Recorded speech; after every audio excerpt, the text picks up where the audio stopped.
You start healing, and everything goes wrong. The moment you try to change, the people around you shift. Your energy drops. You get sick. You feel watched, unsettled, blocked. You think it's bad luck, but it's actually proof that you're important. This is not just a pattern. This is a reveal. You need to know this. Your healing isn't just personal. It's spiritual. It's generational. It's disruptive. And when you start healing, you don't just break habits, you break contracts. That sadness that came out of nowhere, that sudden tension in the room when you spoke your truth, the way people around you start to pull away or act different, the moment you say, I'm not doing this anymore. That's not random. It's energetic retaliation. Because healing shifts the frequency of your life, and anything that was feeding off the old you has two choices: evolve with you or attack what you're becoming. Sometimes the attack comes as external chaos, but more often it comes quietly. You suddenly feel exhausted after a breakthrough. You sabotage your own progress. You doubt what you already knew just days ago. You isolate, overthink, or emotionally shut down right when you were doing so well. That's not weakness. That's energetic friction. Your old self and your new self colliding. And if you don't understand what's happening, you'll mistake an activation for a setback. You'll think the universe is testing you, when really it's responding to your frequency shift, watching to see if you're serious or just temporarily inspired. I'm serious now. Say it for you. Say it to spirit. Say it to the parts of you that tried to shrink back before. There are energies that live inside your patterns. Spirits don't just haunt places. They cling to behaviors. They sit in silence. They feed off repetition. They wait inside cycles because cycles create comfort, and comfort creates control. You've been unknowingly carrying attachments that aren't yours. Inherited pain, unspoken vows, thoughts that echo like your mother's sadness or your father's fear. Even though you've never said those words yourself, some of what's attacking you was raised with you, fed with you, grew strong every time you kept quiet to keep peace. And now that you're healing, those spirits feel starved because your silence was their shelter. Your trauma response was their feeding ground. And now that you're pulling away, they're responding. This isn't about possession. This is about attachment, emotional energies, thought forms, bloodline residue, the pieces of you that were shaped by survival, now trembling as you step into sovereignty. Not every thought you hear in your head belongs to you. Not every fear is yours. Not every delay is self-sabotage. Some of it is ancestral interference. Some of it is unhealed emotion given form. Some of it is simply the cost of awakening in a lineage that never did. But the beautiful truth, healing sends out a signal, and the very spirits that once fed off you are now being called to witness you rise. Will have to leave.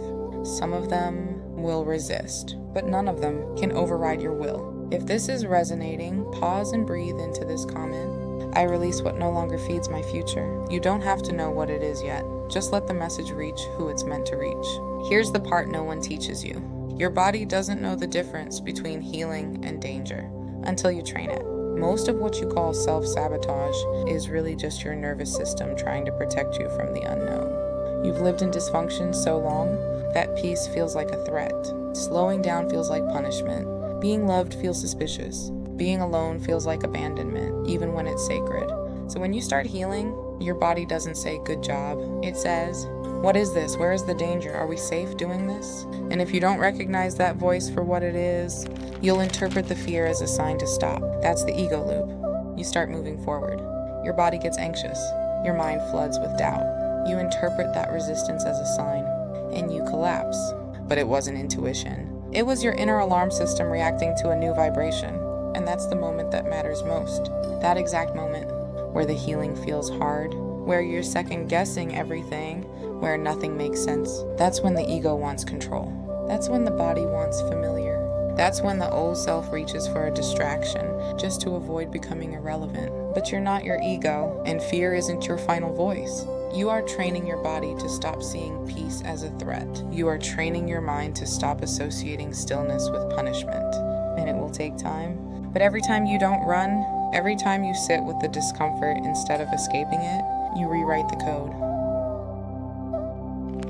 Even if it still feels messy, even if you don't know how yet, say it anyway, signal it. The moment you choose yourself, every energy that benefited from your silence, your confusion, or your delay starts reacting, because healing isn't quiet. It's not soft. It doesn't just make things better. Healing disrupts. It It activates attention. It reveals the invisible. And not everything around you wants those contracts broken. So if this happens to you, you're not being punished. You're not cursed. You're not broken. You're chosen. And chosen ones get attacked when they finally stop abandoning themselves.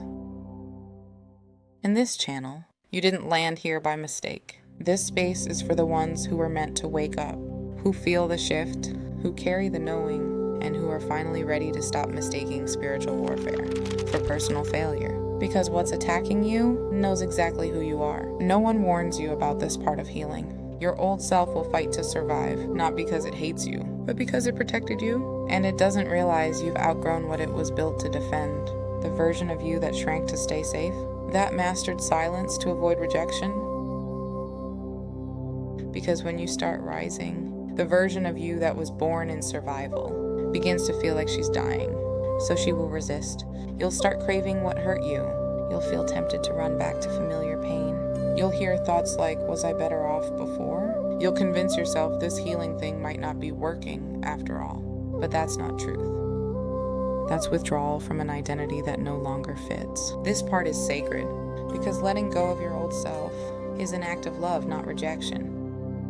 And if you're feeling that tug, that emotional relapse, that sudden desire to give up, that's proof you're this close to shifting timelines. The old you always gets the loudest right before the break. I'm not going back. Say it like a promise. Say it like a spell. There's a difference between being protected and being undeniable. A lot of you have been taught to protect yourselves with rituals, with sage, with crystals, with affirmations, with prayers from a place of panic. But real protection doesn't just block energy, it alters your vibration so certain energies don't even recognize you anymore. You're not just here to cleanse, you're here to transform, because you can't keep praying for protection while still entertaining the energy that invites attack. You can't sage away what your spirit keeps allowing back in. The most powerful shield is a nervous system that doesn't flinch, a mind that doesn't spiral, a soul that doesn't negotiate, and a presence that doesn't ask for permission. Protection is what you ask for when you feel vulnerable. Power is what you step into when you remember who you are.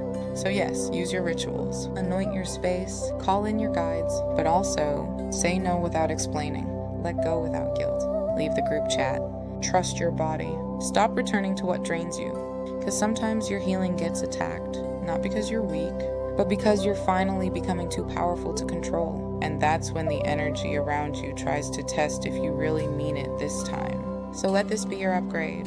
Don't just block the energy. Become the energy that no longer needs to hide. If this is landing, type it out loud. I don't shrink to be safe anymore. Say it for your past self. Say it to the version of you who forgot her power. You were never the problem. But yes, you were the disruption. You were the shift in your bloodline, the one who asked different questions, moved different, felt too much, said no when silence was expected. You are the one who woke up first. And the moment you did, everything around you reacted. Because disruption doesn't look like rebellion at first. It looks like anxiety for no reason, family tension with no name, isolation even in rooms full of people, emotional pain that doesn't match the surface of your life. But it's all the same code. You are carrying energy that no one before you dared to shift. So yes, you are the disruption. But that doesn't mean you have to live in constant resistance. You were never meant to stay in defense mode. You were meant to evolve. You were meant to become peace, not just fight for it. That's the gift of healing. It starts as a fight, but one day, quietly, it becomes a frequency. And you no longer need to protect yourself because you've become the one thing that can't be shaken anymore. If you've been feeling spiritually attacked every time you try to rise, remember, you're not cursed, you're chosen, and chosen ones don't get to stay asleep. Drop this in the comments if you're ready to move different from here forward. I'm no longer afraid to rise. Subscribe if you felt this in your chest. More transmissions drop weekly. No fluff, no fear. Only truth, only transformation. This is Dark Mother Doctrine, and if you made it to the end, you're not just watching the shift. You are the shift.